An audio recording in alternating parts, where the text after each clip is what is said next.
On this week's episode of Local Matters, our Local Scene Street team heads downtown to talk to people out and about on a summer day in Plymouth, learn about government stories you may have missed on Snapshot, and highlight what's good and good to know in our community. I'm Elizabeth Shanahan-Jewett. Let's get started.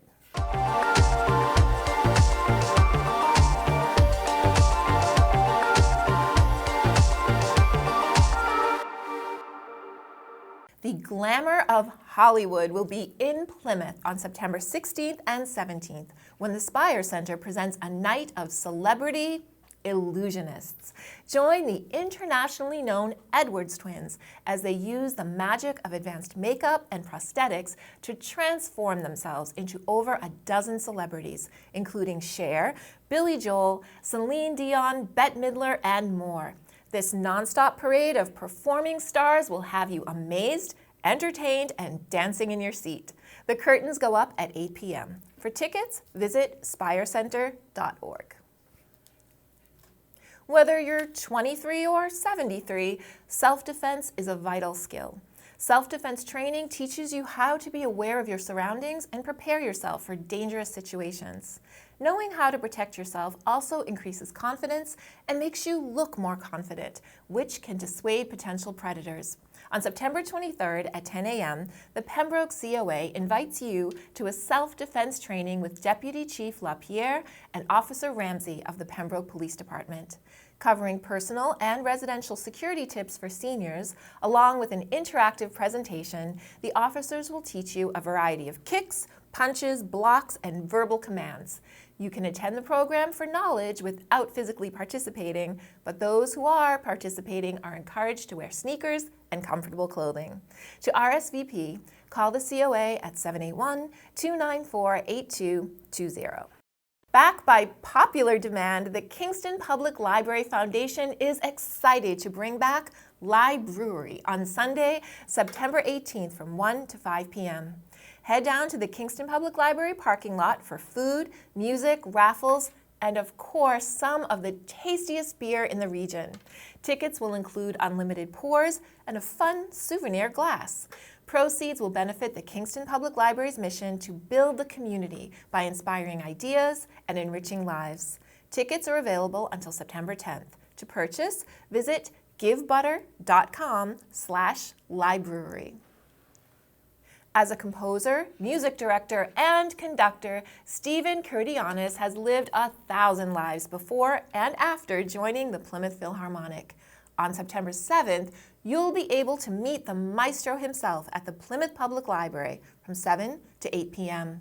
Stephen will lead a lively and insightful discussion about the Phil's upcoming concert season and tell a few stories about his musical journey. There will be a lot of laughs, some light refreshments, and what would be a night with the maestro without music. Plus, all attendees will be entered into a raffle to win a pair of tickets to the Phil's opening night concert. This event is free and open to the public. For more information, visit the Phil or the Plymouth Public Library website. It's been a hot one this summer, but that didn't stop the PopuPACTV crew from taking it to the streets to talk to people about anything and everything. Here is PopuPACTV at the Plymouth Waterfront. Hi, I'm Tiff Phillips from the local scene by PACTV, and we're here today at the Plymouth Waterfront to meet new friends. So grab your sunblock. Let's see what these folks have to say.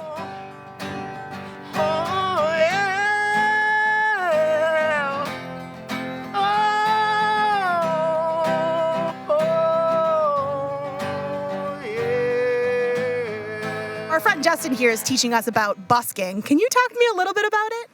Yeah, so it's pretty tough on the fingers, especially if you're playing guitar, and it's a hit or miss most of the time. What busking actually is like I said earlier, it's kind of like glorified begging. You know, it's like you sit out there with your guitar case open, and if people walk by and they like what you have to sing, they might throw some money in, and if they don't, then I won't hold it against them. I'm just out here to practice, and I'm like, if I can maybe make some money while I'm doing it, that's pretty cool, if you ask me. So at least that's the way I look at it. I've gone down to Boston even to go busking, and folks are easily impressed. That, or I'm just damn good or something. So how long have you been busking for? I do like every now and then when I'm hurting for cash, but I've been doing it for like, it's got to be at least 5-6 years now. Yeah. So, but you know, I'm a musician, so I'm always playing, you know, so it's not like I'm ever out of practice. Must have seen some things. Is it hard, you think, or is it a hard kind of life to live? It's not really like a lifestyle. It's kind of just like, I don't know, in this case it'd be, I wouldn't call it a hobby, but more like a side job. Yeah. You know, like, it's like, all right, well, I need a little bit of extra cash for the weekend, and my work's not giving it to me, so I'll hit the town for a little bit, you know, keep my case open. You know, sometimes I'll make $10, sometimes I'll make like $60 in half an hour. It depends on where you're going, where you're sitting, and the way the people are feeling. I've never tried to do it at nighttime though, but I feel like there could be some money made because there's a lot of drunk folk walking around down Main Street and stuff, but it's also a bunch of younger folk, you know, and they're probably all carrying plastic and stuff like that, so. That's fair. Yeah. So, like, where do you see yourself going from here? You just kind of live it moment by moment? Pretty much day by day. Half the time I don't even know what day it is. I'm just, you know, just trying to make it like every other artist. You know, my life has changed a lot, and ever since I was like 19, you know, hardly had a place to live, you know, but the one thing that has been consistent the entire time has been my music and my ability, and it's the only thing that's been getting better and stronger. Everything else constantly changes. You can't trust anything, you know, your own family even at this point, you know, but you can always trust this. You seem so optimistic. What keeps you that positive? Do you play any instruments? No, I don't. Well, it's the best drug you'll ever do. It is, you know, I haven't done too many drugs, but it's like, especially when you're on stage and the people are hooting and hollering just to hear what you have to say, you know, that's the best kind of high you can ever get. And I guess you could say I'm addicted to that. You guys sold your house and now you live on 2 boats. What? You guys are living your best lives. Tell me a little bit about that. Well, we have a 40-foot sailboat here in New England, and we have a 50-foot motorboat back in Florida, which when you look at the two of them, one is like a summer cottage and one's this house. The other one's rather much larger, but up here, up in New England, sailing's much easier, much more fun, I think, than motoring around up here. But we had basically between us, we have 5 kids, and they, were living the dream. They all grew up highly functional, and they moved out of the nest. And he kept saying, "Well, we need to keep the big house because they're going to come back." I'm like, "They're not coming back. We did a good job. They're functional. They have jobs. They have partners. They're living the life." So he's like, "Well, I guess you're right." And so we took advantage of the real estate market where people were getting out of Boston and coming to remote areas like Marion. Sold our house in a couple of days, and they wanted to take occupancy within 30 days, so we had to get a boat and get out. So it all happened really fast. Do you guys have any advice for people who are wanting to retire and like wanting to make that big jump to a more adventurous life? What advice do you have for them? I would say the biggest thing is you better know how to work and fix things. Because you're basically vacationing on a moving object that has plumbing, sanitation, fresh water, black water, gray water, showers, engine systems. So if you don't know how to turn a wrench, you may want to have a lot of money because otherwise it's going to be a lot. And you're going to be sitting around waiting for contractors. Yes, and parts right. take a really long time. You'll be in some remote place. A few times we needed a mechanic. We've been very lucky. But you need to turn a wrench, whether you like it or not. The other part is also don't wait too long because many people will tell us that we are living their dream. Right. And so, we are like their vicarious thrill. And the thing is, we talk about it and you talk about it, and if it weren't for that housing market, we probably wouldn't have pulled the trigger. And we also, before we get too old, because you never know when you're going to have a bad day. I had a total ankle replacement, so I'm a little gimpy, and so then it's like, what's next? Drip, drip, drip. Let's do it while we can, because you may not be able to get off and on a boat and all that good stuff. So you're just living the now. Gotta do it. Deb, you're from Nebraska. What brings you to Plymouth? Well, we came to see Plymouth Rock and just kind of explore the area, see what it's like. So what are you looking forward to the most? Oh, we're big into like seeing landscape, the areas. We're like hikers. We like to be outdoors. So just to experience something we don't have in Nebraska. So what's a Massachusetts heat wave like in comparison to a Nebraska heat wave? Well, we live in the plains, so we always have a breeze. So you guys don't have wind, so therefore we're like, we're dying here. So anyway, if you gave us a breeze, we'd be a lot better. You folks are from the Netherlands. What brings you here to New England? So first we had a conference in Boston from our father, and then we just decided to plus a week extra to just look around a little bit. So what brought you to Plymouth? My mother really wanted to see where how was it called? The pilgrims, went on shore. So that's why we went for a walk around. We wanted to go to the village, but it's so hot today, so instead we went to the Mayflower. Which was also very hot. It was very hot there, but it was really nice to see it because they originally come from the Netherlands, then they went to England and then here. So it's really nice to see how they moved. Yeah. What's been your favorite part about your visit? Ooh. I don't know. No, it's our first day here. Yeah. So we just but I really like the sea. It's like a cold breeze, and it smells like the Netherlands. We also have the sea, and it looks very alike. Oh, nice. Yeah, so it's I like really the nice. people. They're so nice here. Yeah, That's they're also also true. friendly. Every car stops for you if you want to cross. They're very friendly. Yeah, and I like how it looks. It's like a really beachy Vibe. with the houses, the white houses, and It must be interesting for you because you have such an old country to see that we started in the 1620s. You must look at our numbers and be like, Yeah, it's funny because every tour we take, they tell us oh, this is a very old building, and we're like, it's 200 years old or something. Yeah. So that's strange. Yeah. well, we're so happy to have you here. Thank you for talking with us. This is my new friend, Skip. Skip, tell me a little bit about you. I want to know. You have a good story. I need to know. A very, very funny thing happened to me. I got old. I retired. I went to work for a company store down in Wareham, Massachusetts many years ago, and I was a wood carver by hobby. And I made gypsy flowers, and I made Russian fan birds, and I did all kinds of stuff. And they retired and closed the store. So I ended up with nothing to do and no place to do it. So I looked up this thing called busking. I've never heard of it in my life. I'm 76 years old. What is busking? Well, it was an interesting thing when I looked it up. It's my right to sell my own music, to sell my own craft on any public property. Public. Not necessarily parks, like this is the Plymouth Park. They kind of frown upon it, but that's okay. I go one parking spot down out of the park and I sit there and I make my flutes and I make my flowers and I sell my CDs. Everybody loves it. The park people love it. They're nice people. Pebbles is a little restaurant across the street here. They actually give me ice creams and they give me cold water because they enjoy the music that they're getting on the waterfront that they have not had before. Rather than just listening to motorcycles and cars going by, I've been here since May, and they listen to a Native American flute made out of a branch, which is kind of a weird thing, but being a woodcarver by hobby, I have learned how to make them.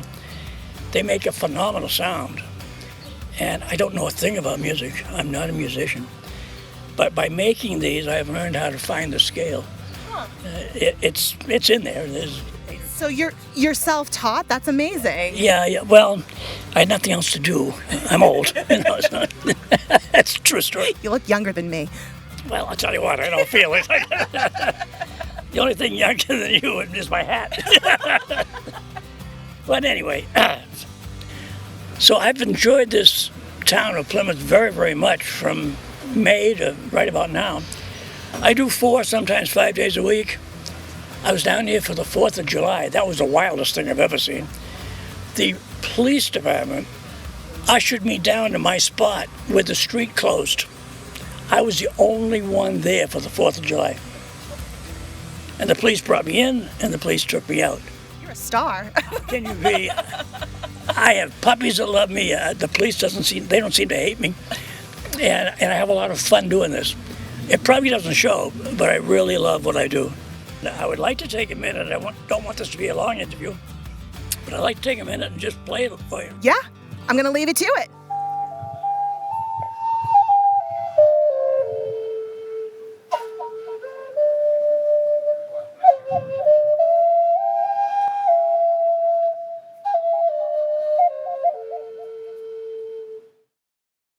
It's been a great time at the Plymouth Waterfront. Make sure to check out Facebook, Instagram, and Twitter for upcoming pop-up PACTV events. And make sure to check out our YouTube channel for more on what's good and what's good to know. From all of us at the local scene by PACTV, we thank you for watching. We'll see you next time. We love the warm summer months, but with all that sunshine comes the bugs that could potentially put our health at risk. On September 8th, the Duxbury Senior Center invites you to its program, Ticks, the bugs that bug us. From 1 to 2 p.m. in the Senior Center's large classroom, join entomologist Blake Dinius from the Plymouth County Extension for a presentation on tick and mosquito biology, how these insects work, and what you can do to prevent tick and mosquito-borne illnesses for yourself and your loved ones. Visit the Duxbury Senior Center website to register. Our digital footprint is constantly growing. The internet has become our primary way to purchase items, prepare our taxes, and even do our banking. Imagine what would happen to your digital life if you were no longer able to access your personal information due to illness, or if you lost all of your passwords. On September 13th from 11:30 a.m. to 1 p.m., grab your lunch and come to the Plymouth Public Library for Protect Your Digital Assets with Paul Gentile, a retired IT associate from the Woods Hole Oceanographic Institute. In this senior-to-senior training, you will learn how to safeguard your assets like banking and other financial data so that if something happens to you, your family will be able to access your important digital information. This program is part of the Plymouth Public Library's Brown Bag Lunch Program. Visit the Plymouth Public Library website to register.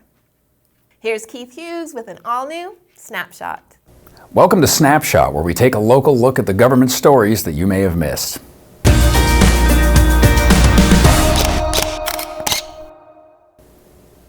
September is National Preparedness Month, FEMA's annual campaign to remind everyone how to educate and prepare themselves for all kinds of emergencies, including natural disasters. Visit ready.gov to gauge how prepared you and your family are for emergencies. There, you'll find preparedness tips, best practices, and emergency plans to use to ensure that you safeguard your family, pets, and valuables in case of a disaster. You'll also find an emergency communication plan template to help you collect and share contact information so you, your family, and loved ones can reach each other and know where to meet up in an emergency.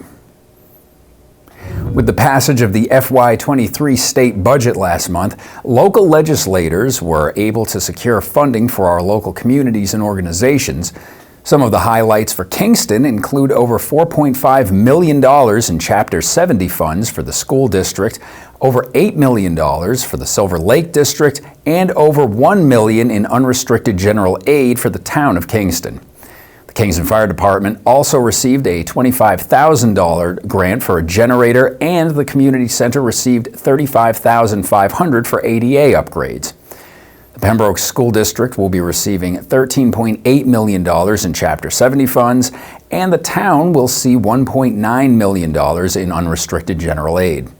In addition, the Mattakeesit Street fields will receive $50,000, and $25,000 will be given to the Pembroke Public Library Foundation.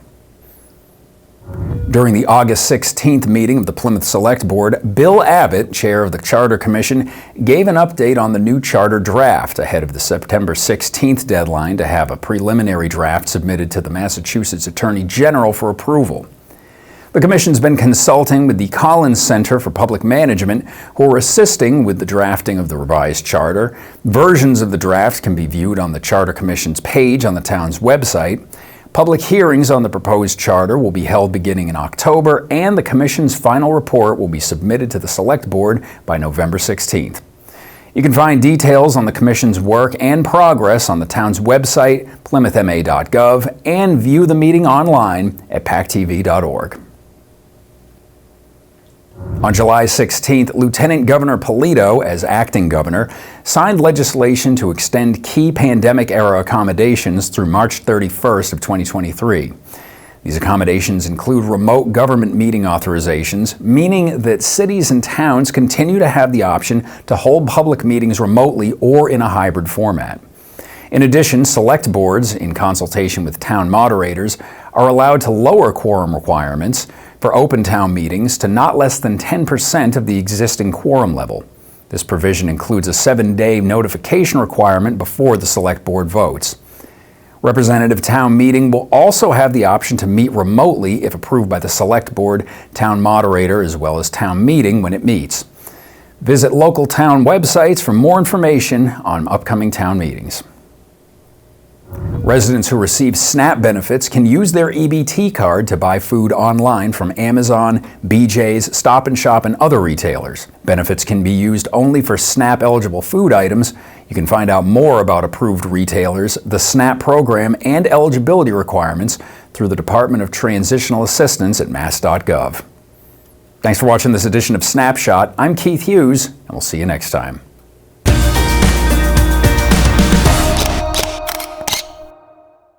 Looking for some fun activities to do with your little ones? Head to City Arena in Pembroke on Saturday, September 17th from 12 to 4 p.m. for Touch a Truck for a Cause and Craft Fair.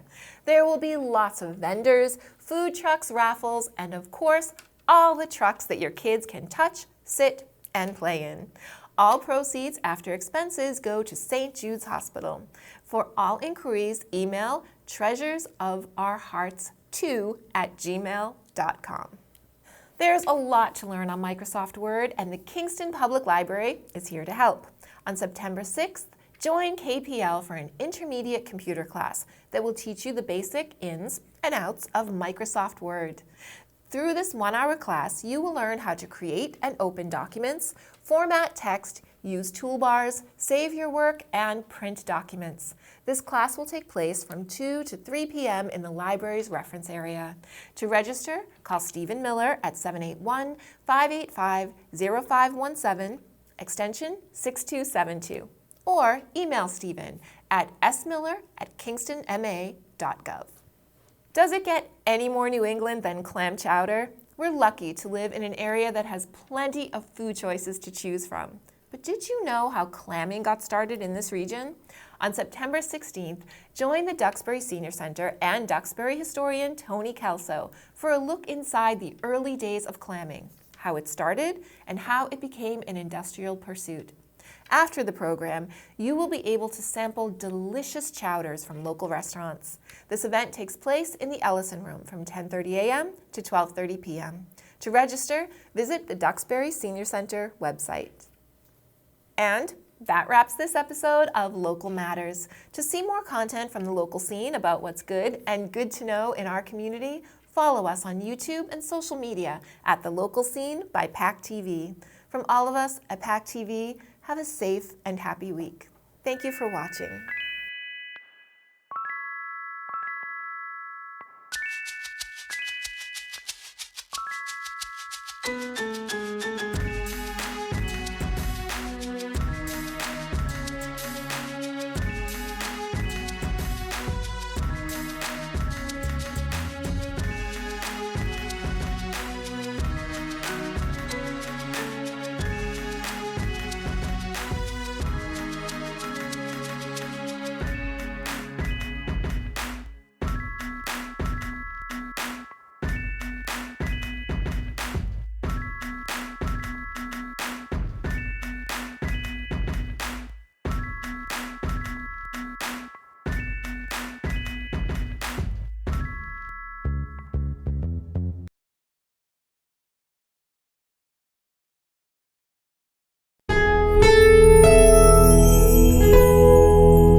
Thank you for watching. We are grateful for your attention. If you like what you saw, please like and subscribe to The Local Scene here and share everywhere. Thank you, friends.